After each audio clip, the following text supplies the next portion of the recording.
utama dari suatu problem. Itu kayak tadi misalnya nilai yang jelek, manusianya itu mungkin tadi malas belajar misalnya ya, misalnya nih. Kemudian metodenya ini apa nih? Misalnya karena daring misalnya kita menyalahkan daring gitu misalnya ya.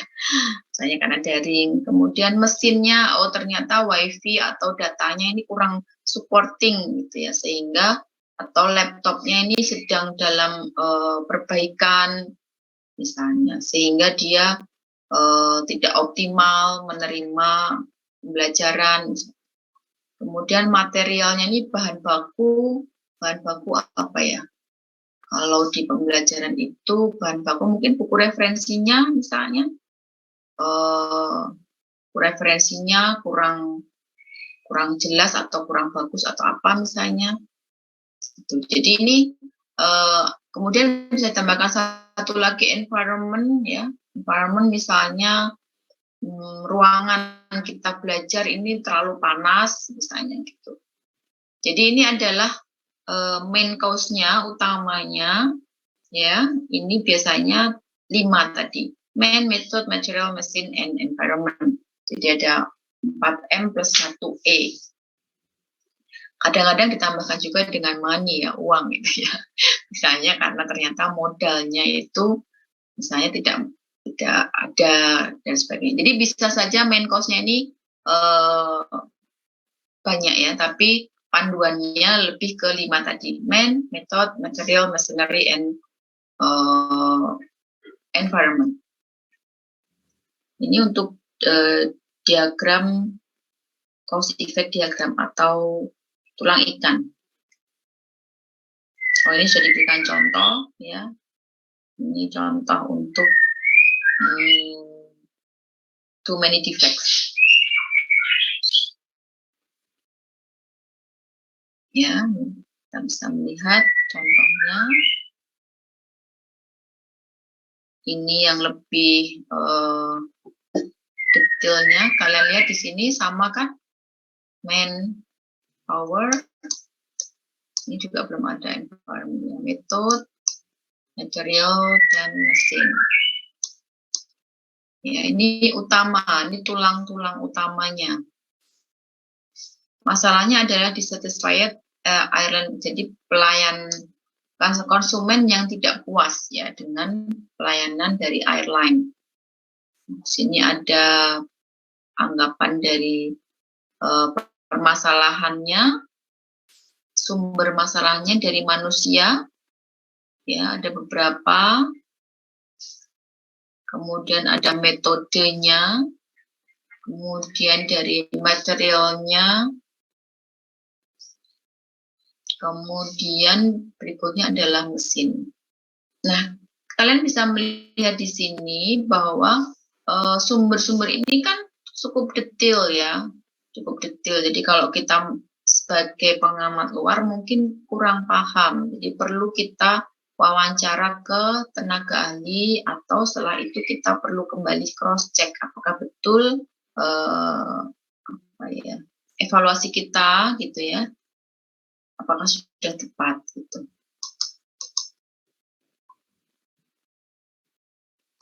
Oke. Contoh yang lain yang lebih komplit ya, lebih complicated.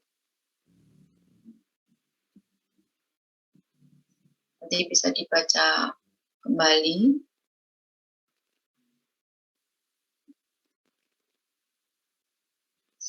Kira-kira akar permasalahan itu apa saja sih dari sisi 4 tadi?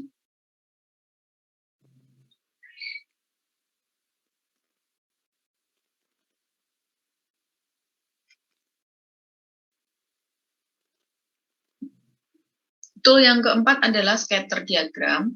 Ya, tadi di awal saya sebutkan singkat bahwa dia harus ada 2 variabel ya. Jadi mengkonfirmasi apakah 2 variables are related, apakah 2 variabel itu saling berhubungan atau tidak. Ya, kalau berhubungan apakah dia Ini melihat strength-nya kuat atau tidak. Gitu ya. Oke. Jadi kalau misalnya dilihat dari gambar ini berhubungan atau tidak ini?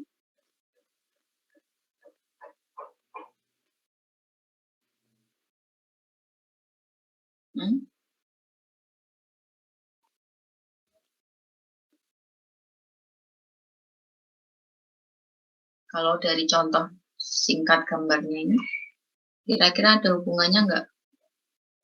Ini misalnya X. X dan Y berhubungan atau tidak?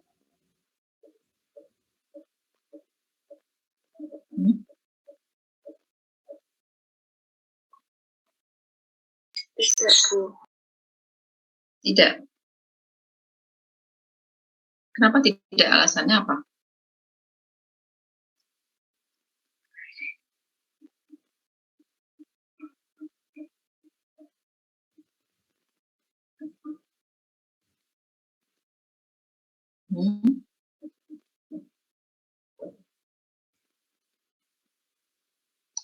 Jadi kalau melihat grafik ini cukup berhubungan ya, karena dia, kecuali dia ada di sini gitu ya, jadi tersebar nggak karuan scatternya, kita bingung mau narik garisnya. Tapi kalau ini masih cukup ada hubungannya ya, kita bisa membuat garis perkiraan atau apa namanya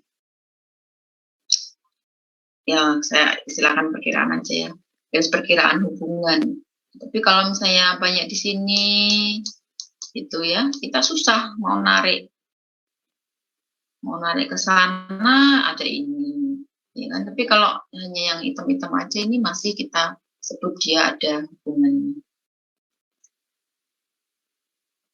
Oke, step-stepnya tentu saja kita harus mengumpulkan dua data ya, kemudian kita labeling horizontal and vertical, X-nya tadi ya, kemudian kita plotkan ya, kita plotkan data itu, dan kemudian kita menginterpretasikan tadi berhubungan atau tidak. Kalau berhubungan kira-kira kuat atau tidak ya, kuat atau tidak.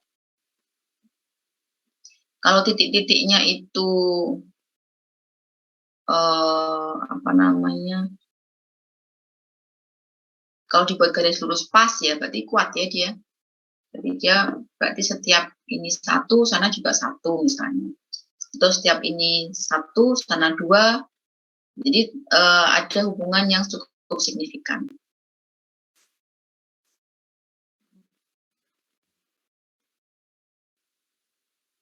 Ini contoh penggunaannya, mengidentifikasi hubungan ya.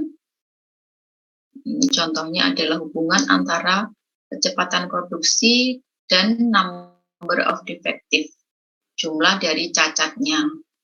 Contoh saja, contoh kasusnya. Bisa apa saja.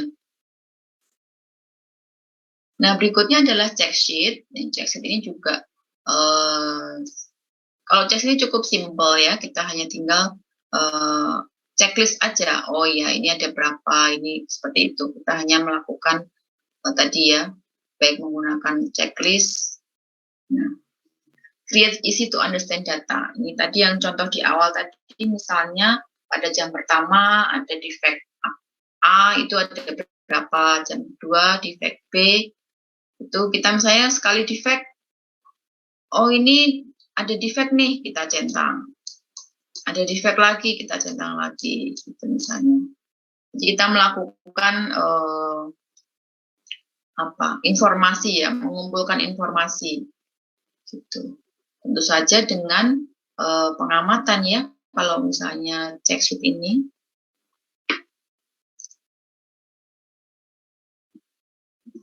Yang terpenting manfaatnya kita bisa melihat pola ya. Kita bisa melihat pola dari data yang kita buat check sheet-nya. Misalnya hari itu polanya ternyata mesin A ini pada jam pertama cukup banyak defect misalnya. Itu kita bisa melihat. Ya.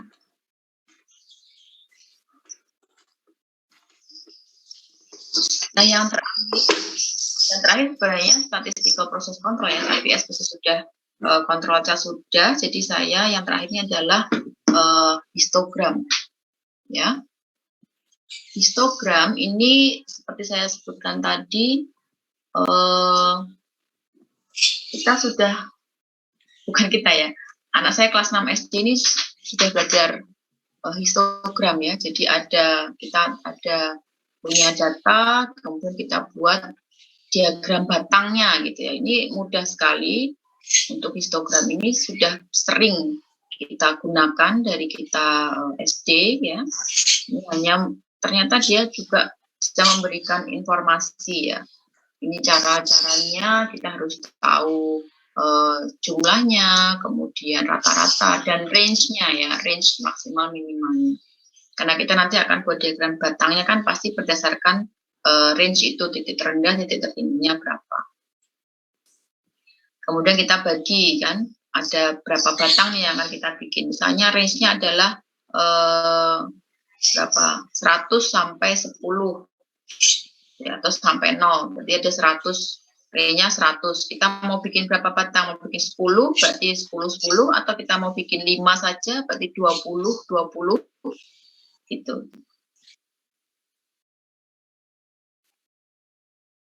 Oke.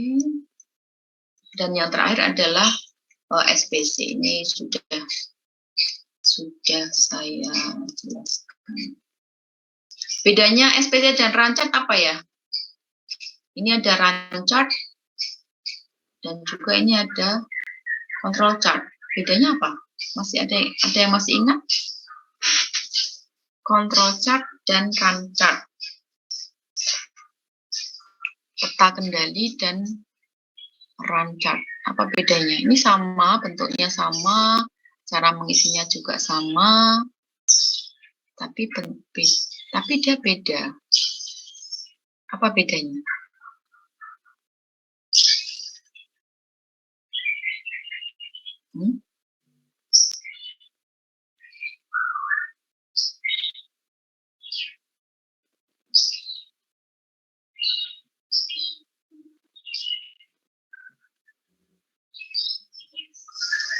Apa bedanya?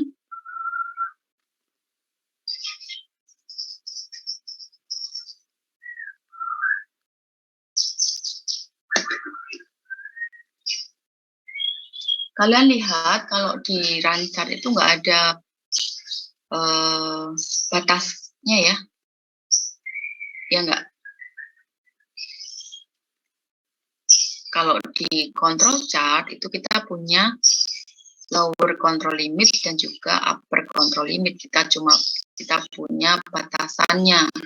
Ya, biasanya setelah proses itu kita punya target, kita punya upper UCL dan kita punya LCL. Sementara kalau run chart itu mungkin di awal gitu ya, ketika kita belum menentukan UCL, LCL, atau kita belum melihat proses sehingga kita belum punya UCL, LCL gitu ya, kita hanya melihat ternyata data pertama dan berikutnya itu seperti ini polanya, patternnya.